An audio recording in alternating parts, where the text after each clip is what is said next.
į, tarp, į tarptautinės ICF coachingo savaitės dar vieną susitikimą, tai savaitė jau praktiškai įsibėgėjo. Šiandien turėsim labai įdomią temą ir net ne visai pranešimą, o daugiau demonstraciją. Tai apie tai tuoj papasakosiu. Aš pati esu Ieva. Prie ICF Lietuva prisijungiau turbūt praeitais metais. Man pačiai buvo labai svarbu turėti bendruomenę, kurioje galėčiau augti, semtis įkvėpimo, pažinti naujus žmonės ir skirtingas perspektyvas. Tai aš to vedama atėjau čia. Ir šita savaitė irgi mano akimis yra labai puikia galimybė plačiau pažinti coachingą, prisiliesti prie jo tiek praktiškai, tiek teoriškai. Tai šitas susitikimas, kaip ir sakiau, yra vienas iš tarptautinės coachingo savaitės renginių organizuojamų ICF Lietuva padalinio. Ir ICF Lietuva jau daugiau nei turbūt 8 pranešimus šią savaitę turėjo, tai bendrai ICF apibrėžia 30 metų aukščiausios coachingo kokybės standartų ir etikos standartų organizacija, vienyje daugiau nei 60 000 narių visame pasaulyje, tai Lietuvoje irgi esame auganti bendruomenė, daugiau nei 1158 šalis, prašau, ir teritorijos. Ir Lietuvoje šiemet švenčiame 18-ąją ICF gimtadienį, tai ta pilnametystė yra pasiekusi Lietuvos bendruomenę. Ir šita savaitė, kurioje ir susitinkame, yra dalis pasaulinės iniciatyvos, kurios tikslas yra plėsti coachingo bendruomenę, pažindinti žmonės su coachingu. Vienu metu renginiai vyksta skirtingose pasaulio šalyse ir nuo 1990 metų jau savaitė organizuojama, kiekvienais metais gegužės mėnesį, tai dalinamės, kad irgi tai yra profesinė coachingo bendruomenės šventė, visi susirenkame praplėsti žinių ir kviečiam žmonės susipažinti lygiai taip pat su coachingu, kas tai yra, kuo jisai gali padėti. Tikrai dažnam tai būna geras atradimo metas, pažinti coachingą plačiau ir eiti mokytis galbūt. Tai iniciatyva tikrai auga kiekvienais metais. Praėjusiais metais įvyko daugiau nei 1500 renginių globaliu mastu, 37 kalbomis, ir juose dalyvavo daugiau nei 30 000 žmonių iš daugiau nei 80 šalių. Tai aiškiai tikrai rodo, kad coachingas tampa vis patrauklesnis, vis svarbesnė terpė, kurioje galime žiūrėti į savo augimą ir padėti kitiems augti. Tai matom, kad kiekvienais metais irgi prisijungia vis daugiau naujų narių, smalsių žmonių, kuriems įdomu pažinti coachingą. Tai šiandien kviesiu jūs tikrai būti ne tik klausytojais, ką pradžioje irgi minėjau, kad tiem, kam patogu, labai kviečiu įsijungti kameras tam, kad vieni kitus matytume. Tai šiandien tai nebus vien tik tai pranešimas, kalbėsime apie tai, kas yra supervizija, bet kviesim ne tik susipažinti, bet ir pačiupinėti ją praktiškai. Tai kviesim kažką pasavanoriauti, galbūt kažkas norėtų pačiupinėti ir iš vidaus pasižiūrėti, kaip atrodo supervizija, kas tai per procesas. Tai šiandien bus praktinis, patyriminis susitikimas, kurio metu pažinsim supervizijos patį procesą. Čia kviesiu irgi Kęstutį Mikolajūną, kuris yra daugiametę patirtį turintis coachingo profesionalas, pasidalinti savo praktiką. Tai Kęstutis daugiau nei 10 metų supervizijos tema gyvena ir kvėpuoja. Kęstutį kviesiu irgi patį galbūt prisistatyti, dar kažko galbūt svarbaus nepaminėjau, ką būtų naudinga arba vertinga apie patį sužinoti. Sveiki visi, tai smagu būti, smagu dalintis. Galvoju, ką čia daugiau apie save pristatyti. Po Lėdos, tai čia kokiais 11 turbūt metais buvau prezidentas. Tai buvo labai seniai. Supervizijos mokymus baigiau 10 metais. Pasižiūrėjau, tai irgi atrodo labai seniai. Tai iš esmės jo pristatysiu labiau apie supervizijas ir supervizijos tokį naują etapą daro, tai tą irgi pristatysiu, ta prasme, ICF-as. Šiek tiek taip, o mano patirtis, nu, yra jau šiek tiek tų metų, yra daug įvairių mokyklų. Tai niekada nebuvau taip dviem kojom įžengęs į coachingą, bet visada jis mane lydėjo. Tai visada esu nebeingas. E, Kažkiek labiau įsitraukiu arba šiek tiek atitolstu, bet visą laiką esu greta. Tai tikrai džiaugiuosi būdamas bendruomenės nariu. Mano narystė irgi jau ten, irgi su gal su trumpom pertraukom, bet irgi kokį 15 metų ICF, tai taip daug visko matyta ir žinota ir tai gal tada tiek. Ir tada, Ačiū, Kęstuti. ja, Tai šiek tiek dar tokių praktinių dalykų ir susitarimų, tai kaip ir minėjau, kviesim šiandien taip dalyvauti ir įsitraukti praktiškai. Tai pradėsim nuo šiek tiek trumpo intro, ką Kęstutis ir paminėjo apie tai, kas ta supervizija, kas galbūt keičiasi iš ICF pusės, bet to pačiu šio susitikimo metu irgi turėsim laiko trumpai refleksijai, tai kviesim įsitraukti, dalyvauti ir paskui pasikalbėti visiems kartu, ką patyrėme, ką atradome ir ką galėsime pritaikyti. Jeigu kažkokių bus klausimų, komentarų, pastebėjimų, tai tikrai kviečiu rašyti į čatą.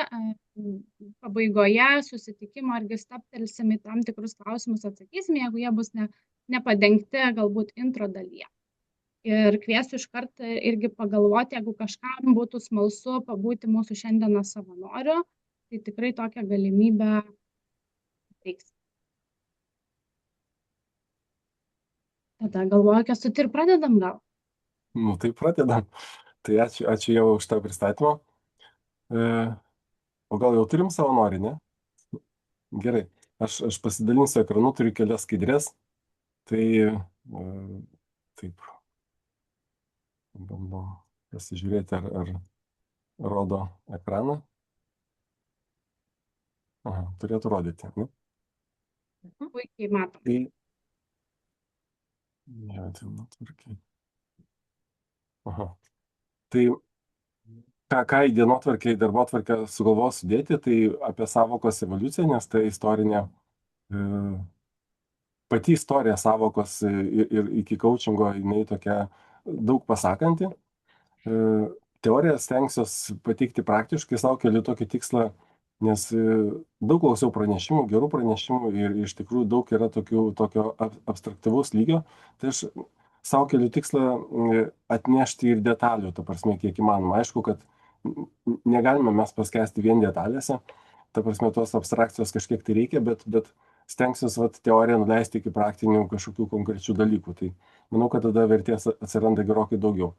Nu ir pats demo, ta prasme, kad galima daug kalbėti, bet pamatyti savo akimis yra visai kas kita, o dar visai kita yra pačiam tą patirti. Tai va, dėl demo iš karto tokią anonsą pasakysiu, kad pačią supervizijos sesiją galime įrašinėti arba neįrašinėti, arba galime rašyti ir po to nuspręsti. Tai tiesiog, kai bus savanoris, tai nuspręsime, kaip tą darysime. Tai va, ir aptarimą kažkokią tai diskusiją. Dabar tokį kabliukus sugalvojau penkias situacijas, aš jas pabandysiu perskaityti, bet jeigu šitą vis tiek jūs skaitot greičiau, parašykite į čatą, kuri jums iš tų 5 situacijų labiau rezonuoja arba labiau pažįstama. Nu, pavyzdžiui, po sesijos graužiate save dėl to, kad kažkas buvo sesijoje ne taip, kažkokį galbūt klausimą uždavėt ne taip. Nors atrodo klientas patenkintas, bet kažkoks lieka emocinis toksai dalykas. Arba labiau rūpinatės to, kad klientas jūs mėgtų. Nepatogu užduoti kažkokį tai klausimą, nes bijote, kad sugadins atmosferą. Arba, pavyzdžiui, kai stiprios emocijos, klientas verkia ar panašiai, tai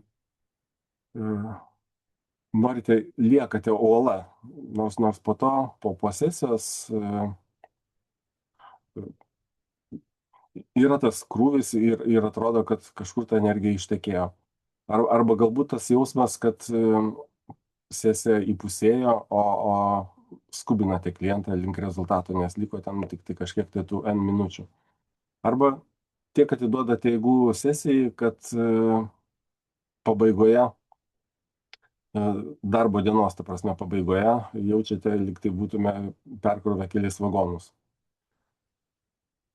Parašykite į čatą, kuri situacija labiau iš tų 5 rezonuoja arba labiau pažįstama. Skaičiuką tiesiog. Porą dvejetų turim, ketvertą, penketas.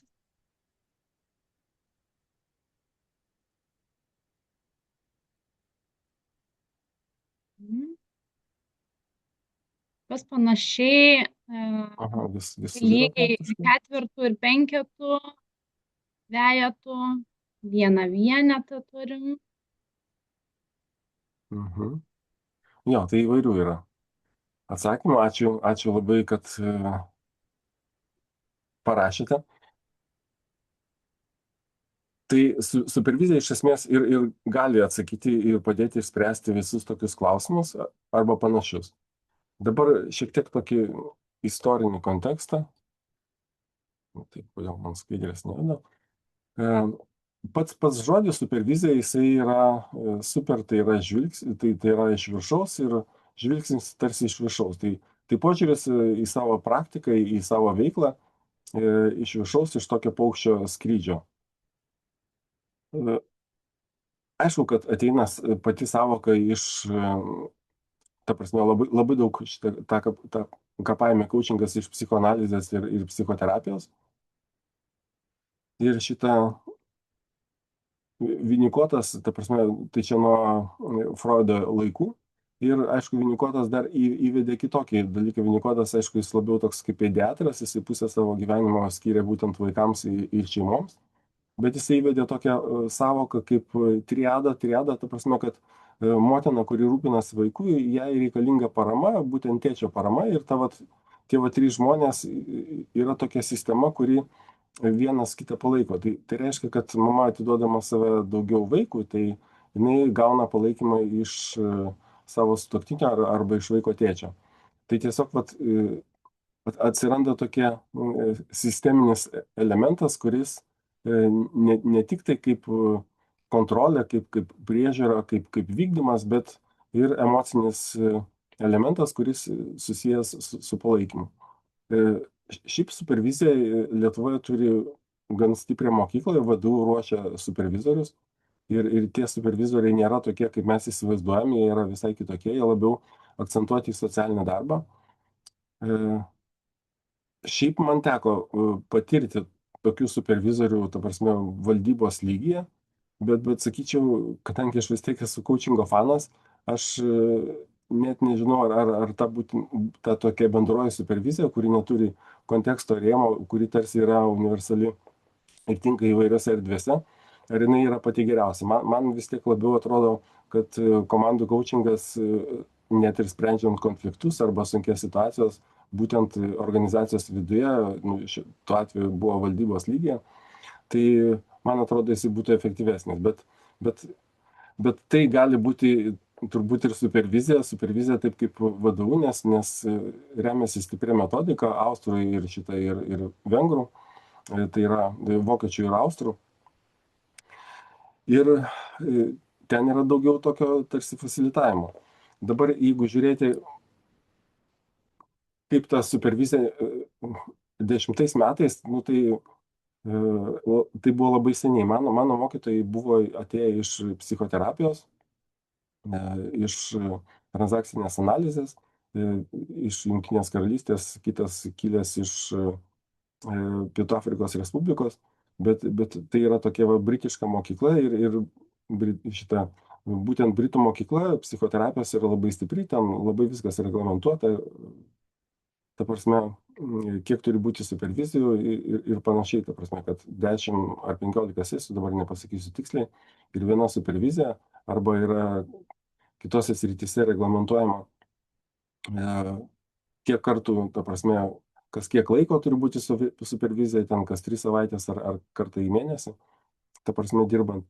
Tai ką noriu pasakyti, kad tai yra europinė mokykla, kuri paėmė daug iš ir MCC, taip pat kita organizacija dirbanti, jinai paėmė daug iš psichoterapijos, tačiau ICF niekada nebuvo prigijusi. Ir dėl ko nebuvo prigijusi? Todėl, kad jungtinėje, ta prasme, Amerikoje supervizija yra priežiūra. Supervizorius yra vadovas, kuris atsakingas, kuris prižiūri, kad tu teisingai dirbtum ir darytum savo pareigas. Tai supervizijos sąvoka ta prasme, jungtinėse valstijose, jinai yra visai kitokia. Dėl to tarsi visur ICF dokumentuose buvo supervizija ir mentorystė per kablelį, bet tokios kaip supervizijos atskirai nebuvo aprašytos.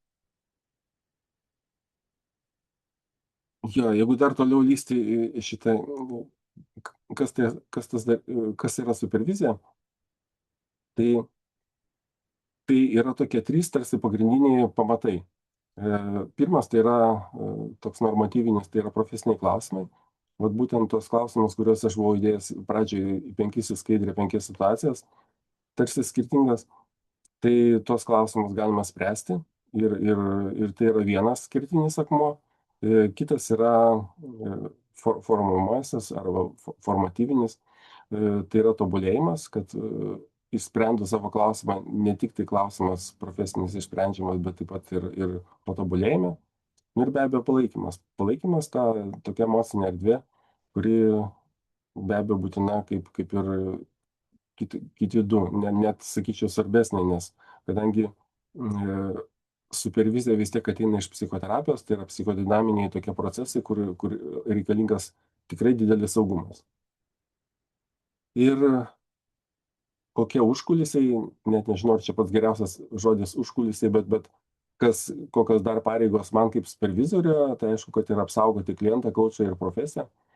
Tai tiek emociškai, tiek kad nepakenktų nei savo, nei kitiems. Tai ta prasme, kad tas priežiūros elementas arba tas profesionalumo tam tikrų būtent coachingo rėmų išlaikymas irgi yra dalis tos pareigos. Na ir dar tokia metafora man labai patinka, kad jeigu amerikietiškas požiūris, nes vadyba, kaip žinome, yra stipresnė Amerikoje ir iš Amerikos yra, dėl to tenais yra mentorystė. Mentorystė tai reiškia yra konkrečių įgūdžių ugdymas. Nu, tai reiškia pasakyk, kad ką aš darau blogai ir šitą parodyk, kaip tu tai darai ir tada aš parodysiu, kur tau reikia tobulėti, maždaug taip. Tai yra toks amerikietiškas toksai požiūris, tai supervizija yra gerokai platesnė. Platesnė ta prasme, kad ne tik tai kažkokios srities tobulėjimas ar situacijos sprendimas, bet yra daugiau toksai asmenybės ir sakyčiau, kad vietos atlaisvinimas. Tai ne tik tai, kad patobulėti, bet tam, kad viduje atsirastų ką tobulinti ir tai kartais reikia atlaisvinti vietą arba praplėsti būtent savo asmenybės ribas, nes yra tų situacijų dirbant su žmonėmis, kad viena arba kita situacija, jinai atsiremia į savo asmenybę, kur galbūt patys nesame išsprendę arba mums kažkaip rezonuoja, tai supervizija yra toks tarsi higienos elementas, kur padeda susitvarkyti ir padaryti daugiau vietos tam, kad kažką naujo galėtum į save įsileisti. Na, aišku, be abejo, tai yra higiena ta prasme, kad neperdegti, kad jaustis gerai, kad turėti patvirtinimą savo praktiką, ką darai, kad tai yra gerai, nu ir daug visų dalykų kitų išvalyti, kaip ego, kad ir be abejo, kad toliau kurti vertę klientui. Nu ir yra paraleliniai procesai arba lygiagretos procesai, tai jeigu mentorystė atsinešame užklausą ir tai yra coachingas, kuris padeda tobulinti kažkokią tai įgūdį, būtent darbinį iš coachingo profesijos, tai supervizija visai kitaip veikia, ta prasme, kad pats principas atėjęs iš psichoterapijos, tai sako tai, kad tai, ką mes turėjome kaip coachai su savo klientu, mes dalį to atsinešame ir į superviziją. Tai supervizijoje visą laiką yra daugiau žmonių negu kad matosi, tai ta prasme visą laiką yra klientas. Klientas, kurio fiziškai nėra, bet tas santykis atsineštas iš savo praeities, jisai egzistuoja ir jis yra. Tai va toks fenomenas, kur supervizijoje yra daug tokių procesų, kurie yra tarsi po vandeniu bet vis tiek mes juos stebime ir bandome iš jų sąmoningai atpažinti pasikartojimus, kažkokius tai tendencijas, paslėptus dalykus, kurių šiaip atrodo nesimato, bet tai va. Nu, ir tas vat prie antro punkto, kur praktika, tai šiaip jeigu pagauni save kartojantis, tai reiškia reikia supervizijos, nes jeigu kartojasi kažkokią mintį apie profesiją ar apie kažką tai gyvenime galbūt, tai reiškia, kad greičiausiai, kad bandai save įtikinti tuo, ko iš tikrųjų nėra. Nu, tai po to gali būti kažkoks tai perlas ar resursas, kažkas būti giliau ir tai gali būti tikrai geras dalykas, dėl ko ateiti į superviziją tam, kad tai atrasti. Kai aš minėjau apie tos įvairius dalykus arba kas dalyvauja supervizijoje, nu, tai yra toks Hopkinso 7 akių modelis ir 8 dalykas pridėtas, tai yra klientas, tai kas vyksta su juo, tai yra kaučo intervencijos arba veiksmai, tada kaučo kliento santykis, tada kaučo procesas, ta prasme, kaip kaučo vidinė būsena, tada paralelinis procesas, kuris tarp supervizoriaus ir kaučo, tada supervizoriaus procesas, ką supervizoriaus galvoje ir asmenyje vyksta. Nu ir platesnis kontekstas tai yra ir organizacija, ir kultūra, tai čia toks visas tarsi fonas. Nu ir dar jeigu 8, tai dar tie dalykai, kur dar platesni, kaip kultūra, kontekstas, mados ir panašiai. Dar vienas dalykas, kad tarsi tikslas yra pažadinti vidinį supervizorių, kuris padeda save stebėti sesijos metu, atskirti save, savo veiksmus ir toks tarsi savisupervizija, kuri vyksta kiekvienos praktikos metu. Tai pavyzdžiui, apie klausymo gebėjimą visi žinome tuos 3 lygius, tai galima save pagauti, kad dabar mano dėmesys nukrito į kažkokią tai lygį, į pirmą lygį, kad aš dabar girdžiu save nebe visai klientą. Nu ir tada mes galime vėl sugrįžti. Tai vat, tai yra tas supervizoriaus elementas arba tas supervizorius viduje, kurį galima ir tobulinti, kad daugiau turėti sąmoningumo ir aišku, be abejo, tam, kad dirbant su klientu, kad parodyti daugiau. Nu, ir aišku, yra grupinės supervizijos metodai. Aš tikrai neįdėjau ten tų visų virš 10 metodų, kuriuos aš esu bandęs, kurie yra labai įdomus ir šito įjungęs. Tai tokie vat, gal tokie labiausiai tokie iliustruojantis, kaip tai veikia grupinė supervizija, nes grupinė supervizija vis tiek yra supervizorius, dirba su vienu supervizuojamu, tačiau grupė yra įtraukiama vienu ar kitu būdu. Nu, tai gali grupė visai nieko tik tai stebėti, nes kai vyksta supervizija, tai lygiagretus tie paraleliniai procesai kiekvieno stebinčiojo vyksta viduje. Vienas iš tokių metodų, kai kaučas pristato savo atvejį, dalyviai gali paklausinėti ir po to tas kaučas pasitraukia į šoną ir tie likę grupės dalyviai tarpusavėje dalinasi emocijomis, jausmais, įsivaizduoja save kaučo vietoje, tarsi kaučo visiškai nebūtų, o kaučas stebi tą tokį grupinį procesą ir pasiima iš to, kas jam tinka. Tai tokia vat supervizorius dirba su supervizuojamu, su kauču, po to grupė savo pasibendrauja, kaučas pasiima iš grupės kaip iš resurso kažką tai ir tada toliau vėl supervizorius dirba su kauču, toliau tęsia sesiją. Gali būti kelios tokios interakcijos. Arba, pavyzdžiui, balintų grupė, tai čia yra toks atskiras metodas specialus. Čia nebūtų pilna balinto grupė, bet čia būtų toksai, nu, tokia trumpa, sakysime, toks intarpas, kai kaučas pristato savo situaciją ir tada grupė pasibendrauja, ta prasme, tarpusavėje nesiekdami patarti ar kažką išspręsti, nes balinto grupės būtent orientuotos ne į sprendimus, bet labiau tai, kad būti resursų tuo, kad pateikti daugiau tų emocinių įvairių atspalvių iš įvairių, nes mes esame skirtingos asmenybės ir mums skirtingi dalykai gali rezonuoti. Tai kaučas turi tą grupės tokį resursą, kur iš kiekvieno grupės dalyvio gali pasimti, kas jam girdint situaciją arba įsivaizduojant save toje situacijoje, kas jam atrodo tokio kabinančio ar tokio svarbesnio. Nu, tai padeda tokia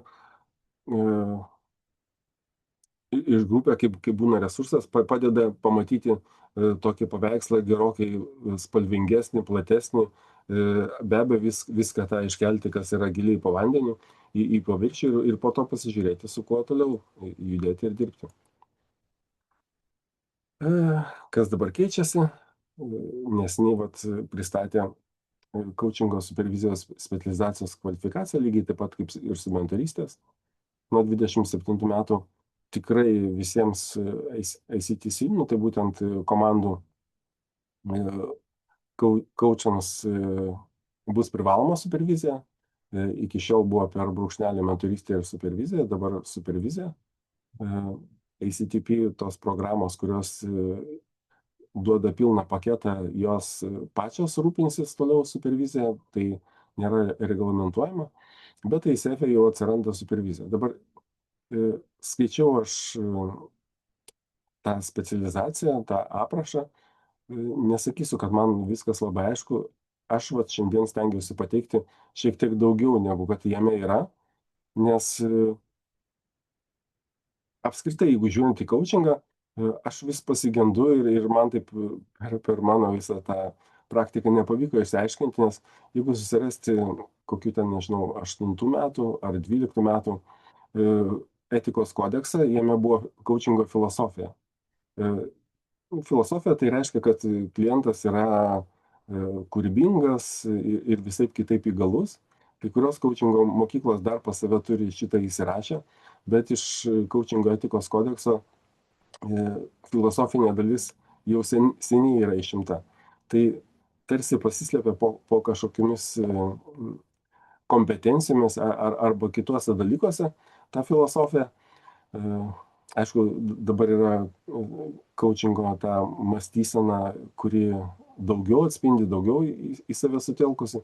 Tačiau tie tokie filosofiniai arba konkretesni dalykai, man atrodo, jie yra svarbus, kad jie būtų, nes jie įneša šiek tiek daugiau. Nes aš suprantu ICF tikslą padaryti maksimaliai atvirą tokį skėtį, po kurio telpa įvairios mokyklos, įvairios šakos, bet po to tai nėra visiškai lengva, ta prasme, nes tam, kad atrasti save, atrasti savo kelią, atrasti savo specializaciją, vis tiek reikia atsirinkti tarp to viso pločio kažką savo konkretaus.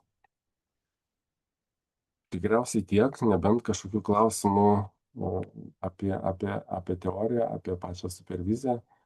Ir noriu paklausti, jeigu gal paklauskit, gal kažko nepasakiau, kažko per daug pasakiau.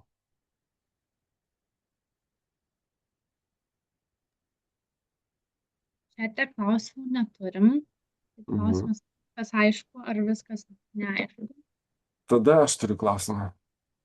Kas turi kažkokį tai atvejį, kuris sėdi ant pečių ir mielai norėtų jo atsikratyti, kaip čia pasakyti, palengvinti savo pečius.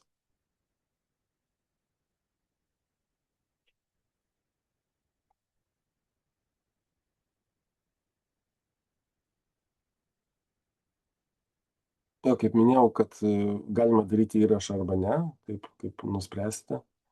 Arba galima daryti įrašą ir po to nuspręsite pabaigoje, ar jį palikti ar ne. Ir mes tada iškirpsim.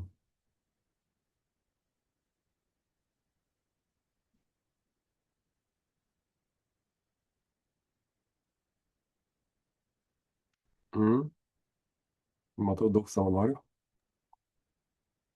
Aš net mąstau, ar nėra savanorių pasirodyti ir tą atvejį atsinešti, ar gal visi sėdi be rūpesčių ant pečių ir visi atėjo tik pasiklausyti. Iš tikrųjų, kol laukiam panorio, gal keli tokie klausimai, kol čia kaupiamės ir ieškom Jo. tos galbūt. Kęstuti, o vat iš paties praktikos, nu, ar daug Lietuvoje ateina į supervizijas, ar vyksta tas procesas tarp mūsų coachingo ekosistemą, kaip pats matytum? Ta prasme, šiaip nedaug, bent jau ta prasme, ką aš darau, nedaug.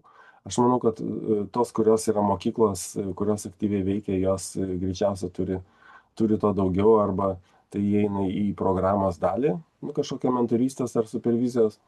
Pernai šitą aš rinkau grupės ir mes buvome kelis kartus susitikę grupelėse, darėme būtent po ICF-o, ta prasme, sparnų, nemokamai, tai vyko grupinės supervizijas ir šitą, o šiaip taip epizodiškai, jeigu tai pasižiūrėti, ta prasme. Dabar galvoju, ar bus gerai, kai ICF-as įteisins ir kad tai turės būtinai būti supervizija, nesu tikras, nu, ta prasme, turėsime daugiau tų, vis tiek po ICF-o, ta prasme, bent jau man tokiam entuziastui, tai man labiau tokia, norisi, kad tai, kas mus jungia ir kai atsiranda komercinis aspektas, nes vis tiek už sertifikaciją, už tai, kad tave įtrauktų į sąrašus, reikės susimokėti.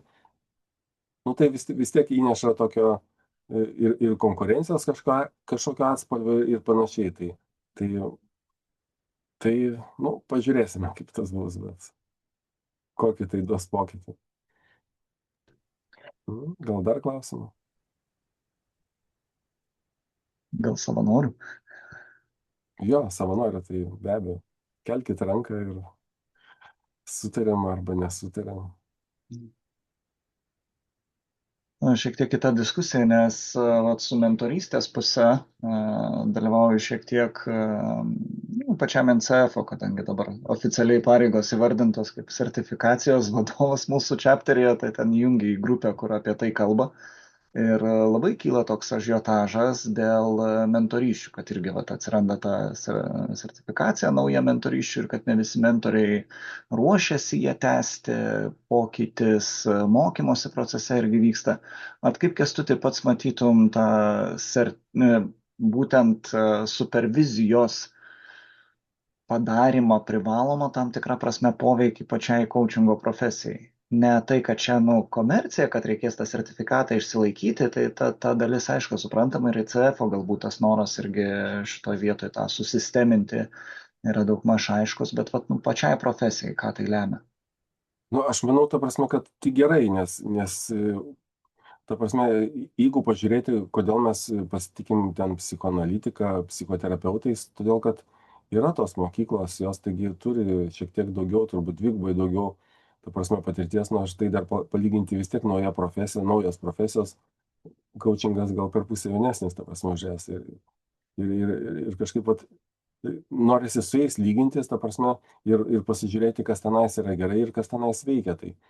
Tai man atrodo, kad tas toks formalizavimas, jisai turi daug pliusų, ta prasme, kad, nes vis tiek labai svarbu, kad pasitikėtų klientai pačia profesija ir pačia, nes, nu, nepaslaptis, kad kas nori, tas vadina save coachų, ar coachingo specialistų, ar coacherių, ta prasme, kad, nu, ir be nežino, kas ten, ką vadina, ta prasme, ir mes nežinome, kas tenais yra iš tikrųjų. Tai, ta prasme, kad kai tos profesijos yra, tai va, o jeigu apskritai žiūrėti į coachingą kaip profesiją, vat, per mano patirtį, vat, kiek aš turiu, nu, tai, ta prasme, tai, kad jinai yra savireguliacinė profesija, man atrodo, jinai labai didelę pažangą daro. Ta prasme, kiek kartų kompetencijos buvo perrašytos, ta prasme, ir tie markeriai, pats modelis, ta prasme, kompetencijų yra, tai nu, sunku rasti kitą tokią sritį, kur būtų taip detaliai aprašyta ir kad taip laikė keistųsi. Ta prasme, kad vat, kas 4 metus etikos kodeksas perrašomas,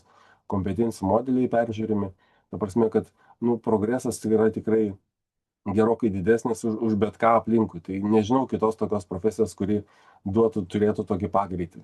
ta prasme. Nu, ir apskritai coachingo aš esu fanatas, nes nu, mokytis coachingo duoda asmeninę didžiausią transformaciją. Tai manau, kad būti asociacijai kartu su tokiu, kur greitai judančiu traukiniu, nuo kurio negali atsilikti, nu, tai be abejo, tai verčia ir tave patį pasitempti. Tai aš matau tik gerus dalykus, ta prasme. Tai. Šiaip pat iš coachingo tos šalis, kurios formalizavo, įteisino teisiškai, ta prasme, coachingo profesiją, tai davė tokį staigų pakilimą, šuolį, bet paskui sustoja, ta prasme. Tai profesijos, kurios nėra formalizuotos, nu, pas mus, pavyzdžiui, ten, ką žinau, notarai, advokatai, nu, kuriais tapti praktiškai neįmanoma, teisininkų daug išeina, bet jie taip užsikėlė kartelę, nes, nu, tiesiog atsiranda savireguliacinis elementas ir tada mes, nu, labiau pasitikim. Tai pas mus tas kartelės kėlimas, aš manau, kad yra pozityvus dalykas, ta prasme, ir mum paspardo subinės nesustoti vietoje, bet kartu ir klientam. Klientam yra daugiau vertės, nu, tai toks ir tikslas, kad klientai pasitikėtų, kad ateitų. Ačiū iš klausimus. Gal dar kažkokių klausimų, bet iš tikrųjų labiau noriu savanoriaus. Aha, Antanai? Klausimas. Jo, labas vakaras. Galiu užduoti? Taip. Jo, tai ačiū Kęstuti. Taip, jo, priverčia susimastyti ir gimė klausimas. Tai ar aš teisingai girdžiu, kad supervizija mum, coachingo specialistam, yra kaip higiena?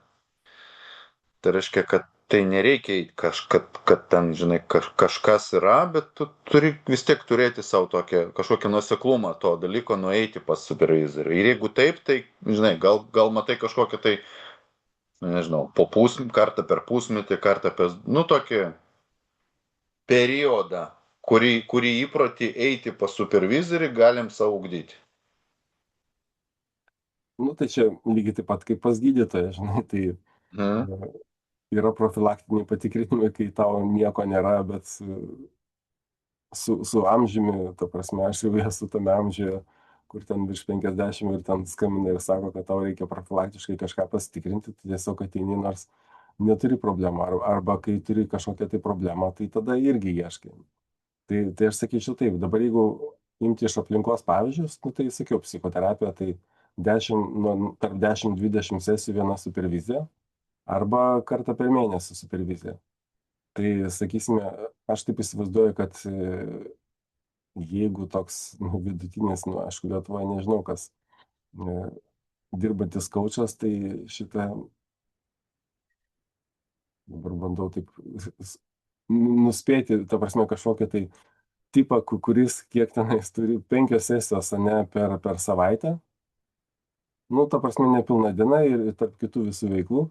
Nu, tai kartą per mėnesį ar kartą per pusantro mėnesio, manau, kad būtų sveika turėti superviziją, vien dėl to, kad palaikyti savo tą profilį.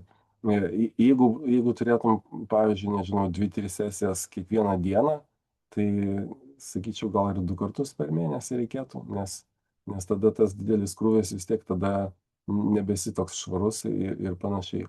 Arba gali būti įvairių rezonansinių atvejų, nežinau, kažkokia specifinė grupė, nežinau, kažkokie, nežinau, įkalinimo įstaigos, nežinau, ta prasme, bandau nuspėti, ta prasme, nes labai lengva dirbti coachingę, mes vis tiek dirbam su sąmoningiai žmonėmis ir labai gerai, kai ateina pas mus, bet kai ateini į įmonę, tai tie žmonės nelabai būtinai norėjo ir tada šiek tiek yra sunkiau, tai tada tas poreikis gali būti šiek tiek didesnis. Jeigu imti Jungtinę karalystę, nu, tai norint turėti gerą kontraktą su įmonėje, klausia pirmiausia 2 dalykų. Klausia, koks yra tavo draudimas. Pas mus to nėra, pas mus ir medikai nesidraudžia. Tai nors gal kažkokios buvo užuominos, bet nesu tikras, ta prasme, ar jie draudžia savo civilinę atsakomybę. Bet klausia, kokie sumai tavo draudimas ir kas tavo supervizorius. Tai vat, tie 2 dalykai yra labai svarbus. Tai jeigu vertina tave pagal tai, kas yra tavo supervizorius. Tai kažkada ir pas mus tas ateis, sakau, kad mes kol kas nesidraudžiam savo civilinės atsakomybės už galimą žalą, bet reikia taip įsivaizduoti, kad kaip Jungtinė karalystė, kuri tas yra gerokai pažengę arba psichoterapija gerokai praminusi kelius, tai ten jau yra dar svarbiau. Taip, Gerda? Aš vienas tai medikų draudimą galiu sureaguoti, tai medikai privalomas draudimas jau padaryta keli metai, tai visi yra apdrausti, drąsiai eikite ir lengvai sprendžiasi, dirbau šitoje veikloje. Bet kitas turbūt, man žinai, įdomi ta diskusija, reaguojant į Antano klausimą ir tuos pasvarstymus, kas kiek čia laiko viskas. Tai ir ICF ribose mes labai kviečiame visus žiūrėti, žinai, kaip į nuolatinio tobulėjimo galimybę. Tiek mentorystė, tiek supervizija. Labai norisi priminti, žinai, kad ne tik ACC, PCC siekiant reikalingas mentorius, nes ar tu patyręs ar nepatyręs, lygiai taip pat tau iš šono požiūris reikalingas. Tai turbūt aš sakyčiau, kiekvieno mūsų profesionalumo, tas suvokimas, čia labai ką Kęstuti tą temą supervizijos, žinai, šiandien atnešė, labai ačiū už tai. Man atrodo, į supervizijos žiūrim kaip į žmogų, kuris gali pastebėti tuos savo paternus, nes ne visada pastebi. Tai aš taip gal iš savo patirties nedrįščiau sakyti, kad aš ten kas 3 mėnesius ten būtinai turiu ar kas pusę metų turiu, tai labai priklauso nuo darbo krūvio. Ten tarkim su komandų coachingu, jeigu tu daug sesijų turi ir atsiranda kažkoks poreikis, atsiranda sudėtingesnė komanda, tai supervizorius yra tas žmogus, kuris gali padėti pastebėti, ne, kur mes čia važiuojam per greitai, per lėtai, kas ten vyksta, kažkokie momentai. Arba mentorystė, tada irgi tu atrandi kitus dalykus iš mentorystės pasiėmė. Ir mes esam kalbėję ir su ICF kitais nariais, kur ir ten link PCC keliauja, ir link MCC keliauja, ir visi kiti, ir visi kalbam apie tai, kad tai yra toks the must net, neprabangos dalykas. Tai turbūt, ką ICF eina tą linkme, profesionalumo užtikrinimo linkme, tai labai, labai teisingai daro. Tai toks, žinai, jau įstodami į ICF, realiai mes pasirašome varnelę, kad taip aš sutinku, pasirinkdama šitą profesiją, tobulėti nuolat. Tai vienas yra mokymasis nuolatinis, ne? O kitas yra mentorystė nuolatinė ir kitas yra supervizija nuolatinė. Tai man atrodo ne tiek dažnumas, tik nauda, kurią gaunam. Ir kitas tai turbūt labai drąsus paskatinimas, kuo įvairesnius žmonės naudotis. Ne, nes ir supervizoriaus iš vieno ten vienus dalykus pasiėmė, iš kito kitus dalykus pasiėmė, mokyklos skiriasi, dar kiti dalykai skiriasi, tik vienintelis, kas ICF turbūt uždeda kokybės labai standartą. Tai ačiū Kęstuti už tą įnešimą. Ir dar jeigu labai trumpai galiu, buvo suminėta ten coachingo, ten tos profesijos ir kaip kas vadinasi, tai aš įmečiau nuorodą, kam bus įdomu, ir šitam kontekste gal mes esame išvertę ir tokią didelę santrauką padarę pagal ICF vardo naudojimą, kas gali vadintis ICF coachu, ar kas gali vadintis ICF sertifikuotų coachu. Tai tas irgi gal svarbu, tai rinkoje mes stebime tuos dalykus. Tai jeigu žmogus, kuris nėra sertifikuotas ir ten užsivadinęs ICF ten sertifikuotų, tai tada gražiai kreipiamės ir paprašom, kad taip nebesivadintų, nes taip yra pažeidžiamas ICF ženklo naudojimas. Tai čia tik, sorry, kad tiek daug išsiplėčiau, bet norėjusi dar šitos akcentus iš karto, su kuriais mes kiekvieną dieną labai, labai stipriai dirbam. Tai ačiū Kęstuti už temą. Jo. Ačiū Gerda, bet labai norisi grįžti prie supervizijos.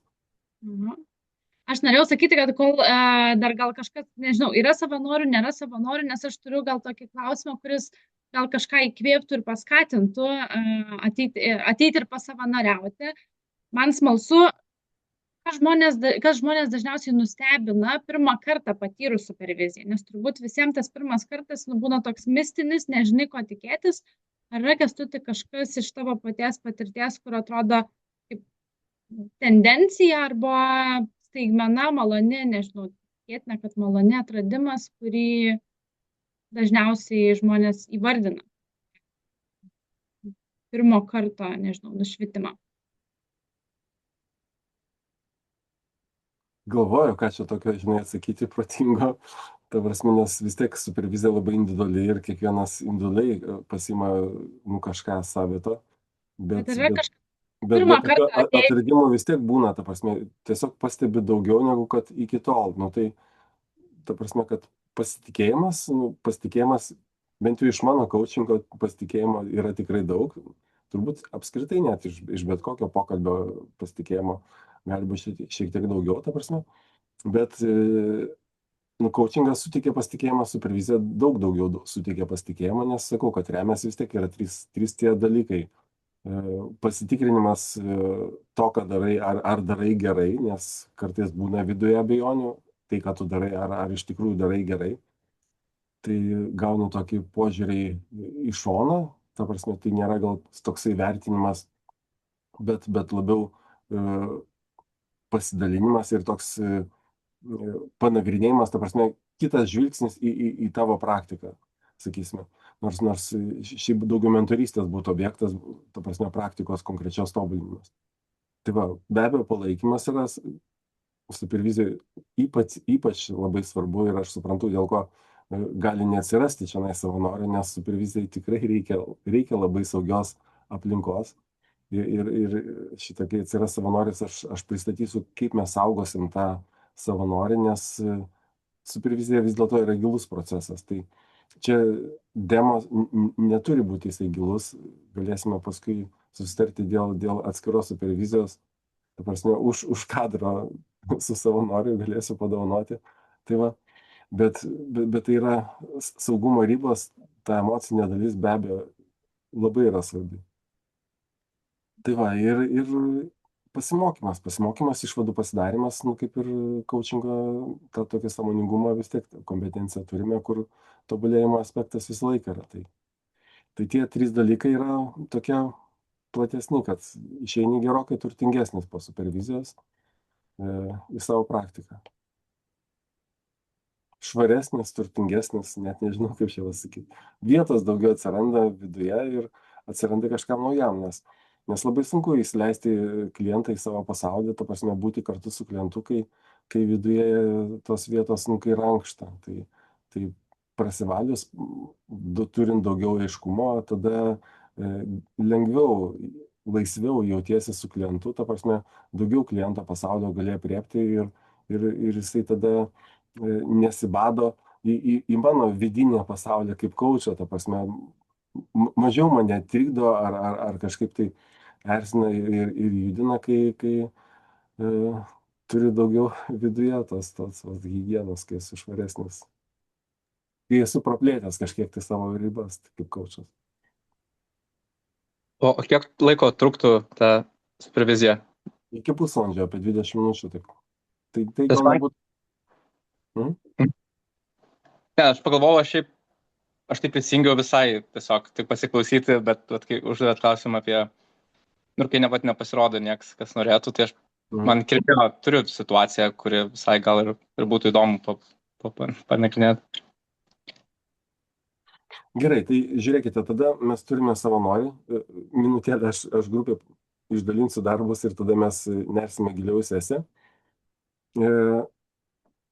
Prieš išsijungiant kameras, nes sesijos metu aš prašysiu kameras išsijungti ir po to įsijungti. Dabar ką galima daryti sesijoje? Tai vienas dalykas, ką aš siūlau padaryti, jeigu turit lapą po ranka ir norite rašyti, tai padalinti lapą į 2 dalis ir vienoje pusėje rašyti, ką daro supervizorius, ką aš darau, o kitoje, ką jaučiu aš.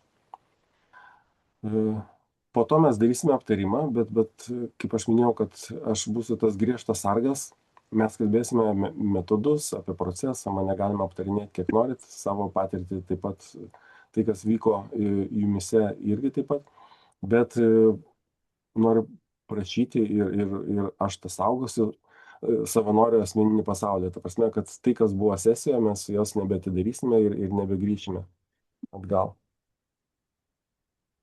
Tai ar yra dar klausimų? Stebėti mane, stebėti sesiją, stebėti tai, kas vyksta jumise. Jeigu užsirašysit, tai užsirašykit. Po to sugrįšime. Gal tik dar toks techninis, vėjau, ar jeigu yra kas lieka, ar daryti pauzę sesijos laikotarpį? Jo, šito dar nepaklausiu. Kažką labiau už pauzę, nes, nežinau, aš taip ateinu visiškai nesitikėdamas. Netikėjau, kad aš čia ateisiu, tai kažkaip, gal norėčiau įrašą. Dabar ir spaudžiu. Jo, tai kaip sakiau, kad saugom klientą supervizuojamą, nelendame į jo gyvenimą, į jo daržą, bet mane aptarinėti ir savo patirtį, kiek tik tai norite.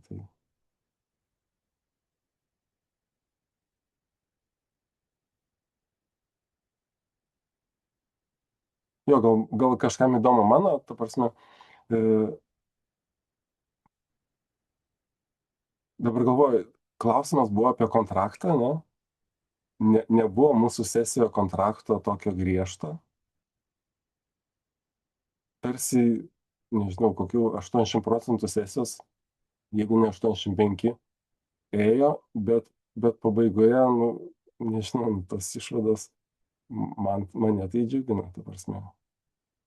tą, ką vėjas įvardino, ką jis atsineš į savo kitą sesiją, per paskutinius, nežinau, 15% turbūt laiko, ta prasme, ir neturint griežto kontrakto. Tai... Laikau, Kęstuti, supervizijos sesijom taikoma, nu, ta pati kompetencijos, ta pati, sakykime, seka, kaip ir sesijai su klientų. Ne visai, ta prasme, Tai kokia tada? supervizija. Jo, supervizija vis tiek yra griežtesnė, turi griežtesnius rėmus. Ta prasme, kad vis tiek yra, nu, jeigu coachingas tai yra apskritai apie viską, tai supervizija nespręs jau santykių klausimų su, nežinau, su sutuoktiniu ar su bendradarbiu. Ta prasme, tai vis tiek yra profesinis laukas, ta prasme, profesinis darbas. Tai tos ribos tokios gana aiškios. Bet mano tikslas sukurti paralelinį procesą, kuris, ta prasme, kontrperkelimas. Jeigu klientas, nu, supervizuojamas atsineša savo santykį su klientu, kurio čia nėra, ta prasme, aš transliavau tą, ką aš jaučiu, ta prasme, emociškai jis vis tiek atsineša. Tai tas, kas kyla mano mintise, tai mano tikslas pademonstruoti kontrperkelimą, nu, sukurti tokią patirtį, kurią jis nusinešęs į savo sesiją, jau elgsis kitaip, ta prasme, turėdamas dalį šitos supervizijos, jis tą elgesio kažkokį tai modelį, kažkokius elementus atsineš į savo sesiją ir bus geresnis coachas savo klientui, geresnis profesionalas, daugiau vertės sukurs. Tai mano tikslas sustabdyti tą paralelinį procesą neigiamą, nu, tą tokį blokuojantį arba kuris emociškai yra sunkus ir trikdantis, ir sukurti pozityvų, ta prasme, kontrperkelimą, kuris padėtų aiškiau išspręsti. Tai šituo atveju gal nebuvo, nu, sunku dabar man dar reflektuoti viską, tą aiškiai pasakyti, bet rezultatas įvyko, nu, mano akimis bent jau.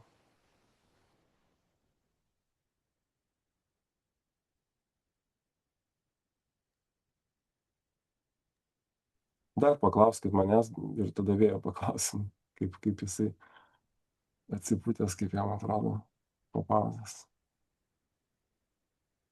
Man tai gal tiesiog kažkaip norisi sureaguoti irgi, klausiau situacijos ir klausiausi, Kęstuti, irgi tų tokių pastebėjimų, palyginimų, ar, nu, ne tai, kad palyginimų, bet tų, metaforų jo. Ir kažkaip pasirodė, nu, žiauriai artima. Nežinau, man atrodo, ypatingai, kai dar tos patirties nėra daug, baigiu mokyklą, tikrai labai man pačiai, pavyzdžiui, yra noras irgi nulaikyti tą struktūrą pokalbio, ne, ten irgi suprantu, kad ten jau kas eina aukštyn, jau sako, ten jau daugiau tos laisvės atsiranda ir panašiai, ne, ten per sertifikacijas jau einant. Bet pradžiai tai labai tas toksai savo aukšta kartelė, noras išlaikyti tą struktūrą pokalbio ir ten kontraktuoti ir panašiai, bet ir tuo pačiu kiekvienas tas pokalbis, jis, nu, natūraliai būna kažkuo kitoks. Nes su vienu irgi, nu, man irgi labai artima situacija, tikrai esu turėjus tokia irgi kalbę klientę, kur atrodo niekaip neprieini iki kontrakto ir ten kaip belaviruotum, tai man labai buvo irgi artimas ta situacija. Jo, tai čia irgi tokių pačiai savo irgi įžvalgų, kur čia mano perfekcionizmas ir nenorėjimas irgi kartais susidėti į tą struktūrą ir kur kartais irgi galbūt ir lankščiau galima pažiūrėti. Nu, išlaikant vis vieną tą visą profesionalumą, bet... Ne, čia visą laiką yra dilema, nes kai nėra aiškaus kontrakto, tai paskui tą tokį, nėra tokios pabaigos, tokio jausmo, kad padarai viską gerai, nu, sunkiau pasitikrinti. Bet su laiku ateina tokio pasitikėjimo, kad tas kontraktas nebūtinai turi būti griežtas ir ta prasme, ir tada atrodo būti svarbiau yra su klientu, negu kad bandyti jį įdėti į kažkokius savo rėmus, nu, ta prasme, savo rėmus, kuriuos priderini prie kliento. Tai, ta prasme, tas kontraktas vis tiek įrėmina. Tai, na, aišku, kad kontraktas paskui rekontraktingas gali būti visada. Jo, tai jisai ir padeda, bet jisai gali ir būti stabdis. Tai, nu, nežinau, man, ta prasme, išmokstama. Aš turiu daug sesijų be aiškaus kontrakto, ta prasme, be tokio aiškaus, kur yra labai aiškiai susitarta, bet kontraktas galima iki kontrakto eiti per 70%, 80% sesijos ir po to gali būti įžvalgos. Tai tiesiog intuityviai, o apie tos, kurie daug kalba, nu tai, nežinau, toks posakis, žinai, leidžia būti kažkiek tai bič, o po to bič, supranti, nu, ta prasme, kartais reikia, yra tokių žmonių arba sunkių situacijų, kai leidžia žmogui išsivemti, tai nežinau, 10 minučių arba kiek, bet tie, kurie daug kalba, nu, aš tai stabdau, tai, ta prasme, šiaip ekstraverto, aš nežinau, ar daug yra kaučų intravertų, aš esu labai gilus intravertas ir matau, aplinkui irgi daug tokių, tai intraverto negalima nutraukti, ta prasme, nu, iš principo, pokalbėje, ta prasme, supyksta. Ekstravertus reikia nutraukti. Tai jeigu yra prieš tave sėdi ekstravertas, jis negerbė tavęs, atrodo, kad tu nesiklausai, jeigu tu jo nenutrauki. Tu turi pastoviai nutraukti, įsiterpti į pokalbį, nes tokiu būdu vyksta bendravimas su ekstravertu. Tai tie, kurie daug kalba, tai juos būtina nutraukti. Jo, nu tai čia gal tokia, žinai, laisvės atsiranda, laisvumo, kai plaukiai, kai laisviau jautiesi. Bet vis tiek tas eksperimentas, nu, tas, kas šitoje supervizija buvo, kad turėti laisvės eksperimentuoti ir žiūrėti, klausti kliento, nes vis tiek ne mes sprendžiame, klientas sprendžia, kada jam yra vertė. Ačiū už pasidalinimus. Ačiū už Jo, žiūriu, laikas eina. Gal vėjai nori duoti dar žodį, kol neištiksėjo mūsų laikas, kol neišlakstė. Turi vėjau dabar kokį nors dar įžvalgų, kažką. Apie tą mūsų patirtį, apie sesiją, bet ką.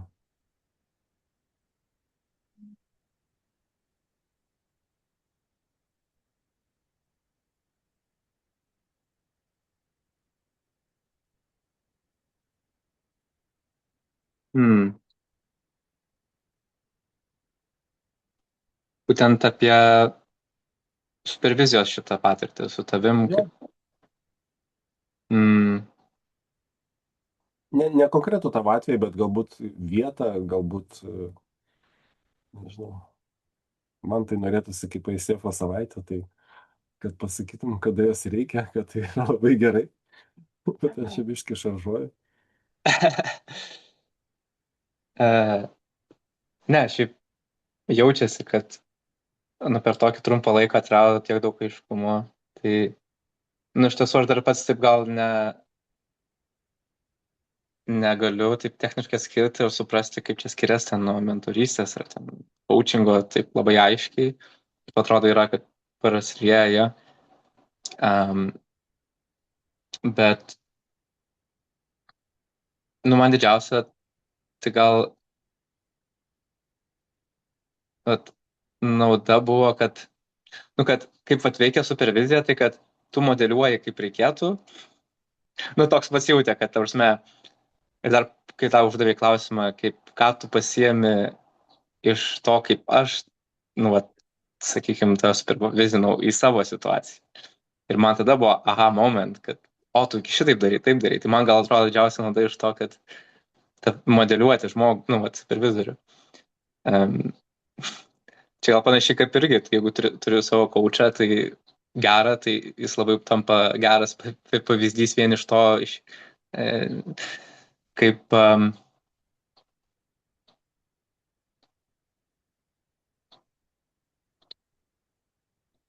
kad pasąmoningai labai atrodo daug pasiemu. Jo, nukopijuoji tiesiog. Taip, jo.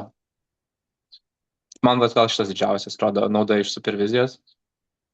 Ir visai įkvepia, kad jo, reikia tikrai svarbu turėti tokį. Mhm. Nu, man žinai, kai tu sakai, kuo skiriasi ar nesiskiria nuo mentorystės, man tai labai aiškiai skiriasi, nes mes nedirbame su konkrečiu tavo įgūdžiu, bet tu pasidarai daug atradimų, ta prasme, man taip atrodo, kad tos laisvės arba tokio laisvumo savo suteikia gerokai daugiau, ta prasme, ir man atrodo, kitoje sesijoje jausies gerokai laisvesnis, galingesnis ta prasme, kad savo daugiau leidžiantis, ta prasme, laisvesnis. Tai Mhm. man, Jo. man tai tada labai taip telpa į supervizijos, būtent ta prasme, nu, daržą kontekstą. Mhm. Jo, tai šitas. Mm. Nežinau, ką dar, man rodos, šitas buvo svarbiausias. Gerai, dar klausimų iš auditorijos. Man gal įdomu būtų paklausti, kiek supervizijoje galima dalintis apie situaciją su klientu, nepažeidžiant kliento konfidencialumo ir tų pačių ir ICF apibrėžtų rėžių ir bendro sudaryto kontrakto su klientu, kad supervizija duotų naudos ir nebūtų labai labai abstrakti, ar ne? Šiaip aš siūlyčiau, ta prasme, į kontraktą, jeigu tai yra ypač rašytinis kontraktas, kad aš galiu dalintis atskiromis detalėmis su supervizoriumi.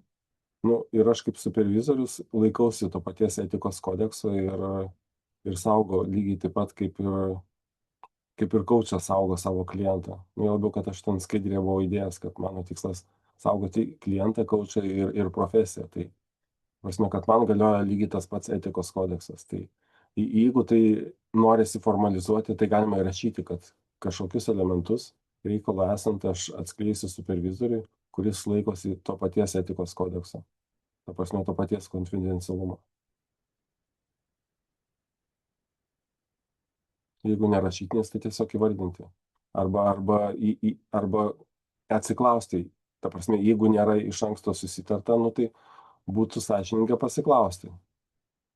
Bet man atrodo, kad anonimiškai atsinešti tą situaciją, nes man tai nesvarbu. Nu, šiuo atveju, žinai, buvo, aš nenoriu minėti, nes dabar įrašas vyksta įvardintas, ta prasme, galima atpažinti tą žmogų tiesiog pagal jo pareigas. Bet man to visiškai nereikėjo sesijoje. Ta prasme, nu, kaip supervizoriui visiškai tas nebūtina, tai tiesiog to, ko nereikia, to, ko užtenka, tai visą laiką gerai. Ar atsakiau? Ačiū. Dar klausimą? Tada aš turiu klausimą, ar ne? Tai gerai, jeigu aš kontraktą įsidedu, kad aš ten, reikalų esant, galiu aptarti situaciją su supervizoriu, neminėdama kažkokių detalių. Tai ar savo kontrakte kaip supervizorius, kas tu turi irgi tą patį, kad laikaisi konfidencialumo, ar tu irgi dar su kažkuo aptari? Žodžiu, kad supervizorius dar su kažkuo aptari. Tai kiek ta grandinė tęsis? Turbūt gali būti pakankamai ilga, bet. Tai iš kliento pusės, tai jeigu aš jam pasakiau, kad aš tik su supervizoriu, tada supervizorius pasako, aš tik su... Tiesiog, gal čia... Žinai, aš supranti, permašiau dabar, kol tavęs klausau, žinai, savo klientus ir ar buvo tokių klientų, kurie buvo tokie preciziški, ta prasme, teisiškai, kuriem rūpėjo. Turbūt ne, ta prasme, daugiau yra absoliuti dauguma pasitikė manimi ir net nereikia, ta prasme, kažko tai daugiau, tiesiog manimi pasitikė. Tai, ta prasme, aš spėju, kad 90, turbūt kokiais 5 ar 99% atveju to visiškai nereikės. Bet jeigu toks hipotetinis klausimas, gali atsirasti toksai klientas, kuris yra teisiškai išprusęs arba pats teisininkas, kuris norės žinoti, tai tada galima aptarti, kokius dalykus aš išnešiu, ta prasme, ką aš galiu aptarinėti. Tai supervizoriui nereikia apie asmenį konkretų. reikia, galbūt profesijos gali reikėti iš konteksto, bet svarbiau bus supervizoriaus darbas, ta prasme, kaučo darbas su klientu. Ta prasme, ta praktika, kuri vyksta konkrečiai sesijoje. Šiaip man buvo tik tai įdomu, koks yra ten reglamentas ar kažkokie nustatymai, ar kažkokie reikalavimai. Tai tiesiog šiaip įdomu. Nes, dėkui.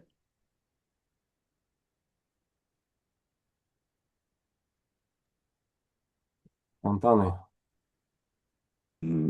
Kyla klausimus. Grįžtamasis ryšys. Ačiū labai už patirtį. Apie grįžtamą ryšį. Kaip supervizorius ir kada, ir kokį duoda grįžtamą ryšį coachingo specialistai? Nežinau. Nuo proceso priklauso. Aš nežinau, ta prasme, kada bus ir kas bus, tiesiog stengiuosi būti su savo klientu. Jeigu aš atpažįstu kažkokius tai procesus, kurie manyje kelia kažkokias dilemas, aš stengiuosi jas padėti ant lėkštutės ir padėti ant lėkštutės, kad atsirinktų. Tai nėra grįžtamasis ryšys. Šiaip, ta prasme, pradžiai, pirmoji mokykla, kurioje aš mokiausi, sakė, kad negalima duoti patarimų ir panašiai. Paskui aš supratau, kad niekur neuždrausta ir man parodė etikos kodeksą ir aš niekur neradau, kad būtų uždrausta duoti patarimus. Tiesiog reikia žiūrėti, kaip juos duoti ir kad būtų vertė. Tai čia ne apie tai yra, ta prasme, kada ir kaip, bet tiesiog tam, kad būtų vertė. O vertė, jeigu procesas yra ten maksimaliai flexible, ta prasme, derinėsi prie klientų ir aš nežinau, kokią aš metodą, kurio metu ką aš ištrauksiu. Tai vieną kartą gali būti vienaip, kitą kartą kitaip. Aš manau, kad blogai yra sugalvoti iš anksto, turėti kažką tai iš anksto susigalvojęs, bet profesionalumas yra būti lankščiu ir ištraukti tuo momentu, kada reikia. O jeigu kažkas netinka, tada ištraukti kažką kitą. Atsakiau, nežinau. O apie formą, tai vis sakau, kad geriausia yra, žinai, jeigu kažkas yra manyje, ko aš neišsakiau, ta prasme, nedrąsu, man drąsos užtenka išsakyti, ta prasme, ir net kartais paprovokuoti arba provokatyviai tą pateikti. Bet tada, jeigu aš neišsakau, tai mane traukia į tą šoną, ta prasme. Tai aš tada būnu prisirišęs. Tai tam, kad aš būčiau laisvesnis, geriau jaučiausi su klientu ir kad manęs netrauktų tas kažkur iš šono, aš geriau padedu ant stalo, ta prasme, nuo savęs nusimetu ir leidžiu klientui atsirinkti. Jeigu jam naudingas pasiima, jeigu ne, tiesiog keliauja šiukšlių dėžę, bet aš toliau galiu judėti su juo. O dabar atsakė, ačiū. Bet čia ir apie coachingą tas pats galioja. Jo, tai pas mane ir yra tas klausimas apie grįžtamą ryšį visada, žinai, tai aš todėl ir paklausiu. Ačiū labai. Aš matau, kad mes taip jau šiek tiek išlipom iš savo laiko. Labai smagu, kad klausimų uždėrėjo į pabaigą. Dar kartą ačiū Vėjų už tai, kad pakėlė ranką pasavanoriauti. Tikiu, kad buvo vertinga patirtis visiems. Aš tikrai momentais sėdėjau ir galvojau, kiek pažįstama ir kiek galiu pati iš to stebėjimo proceso išsinešti ir savo sesijose pritaikyti. Coachingo savaitė iš tikrųjų dar nepasibaigė. Tai dar rytoj turim porą labai įdomių pranešimų. Tai labai tikiuosi, kad su kai kuriais iš jūsų susitiksime. Ieva, galiu truputį įsiterpti šitą. Tiesiog apie supervizijas. Tai prieš metus laiko buvo tokia. Tai aš buvau biškį nušokęs į kitas sritis, mane nunešė profesiškai, kad aš tiesiog neturėjau daugiau laiko coachingui. Gerą pusmetį, tai aš manau, kad sugrįšiu su supervizijomis po ICF vėliavą, kad mes vėl rinksime grupės, bent jau aš esu Vilnietis Vilniuje, tai tiesiog sekite naujienas, tie, kurie ICF, tai galėsite prisijungti. Tai toks trumpas anonsas, užbaigiant supervizijų temą ir taip, Ieva, prašau. Labai lauksim, aš jau savo irgi pasižymėjau, kad Kęstutį reikės paklibinti dėl supervizijos, tai labai smagu, kad pasidalinai su visais, lauksim žinių ir tada rytoj per pietus 12 valandą kviesim irgi į sekantį susitikimą su Dovilė Valantiejienė, kuri šiek tiek daugiau pasakos apie komandų poreikio struktūrą, empirinį poreikių žemėlapį ir palies šiek tiek kitą, tikrai tikiu, kad irgi svarbią ir įdomią temą. Ačiū visiems, kas prisijungėt ir buvot. Iki susitikimų kitose paskaitose, kitose renginiuose. Puikaus vakaro. Ačiū labai. Ir ačiū dar kartą už demo. Ačiū visiems. Ačiū. Ačiū labai.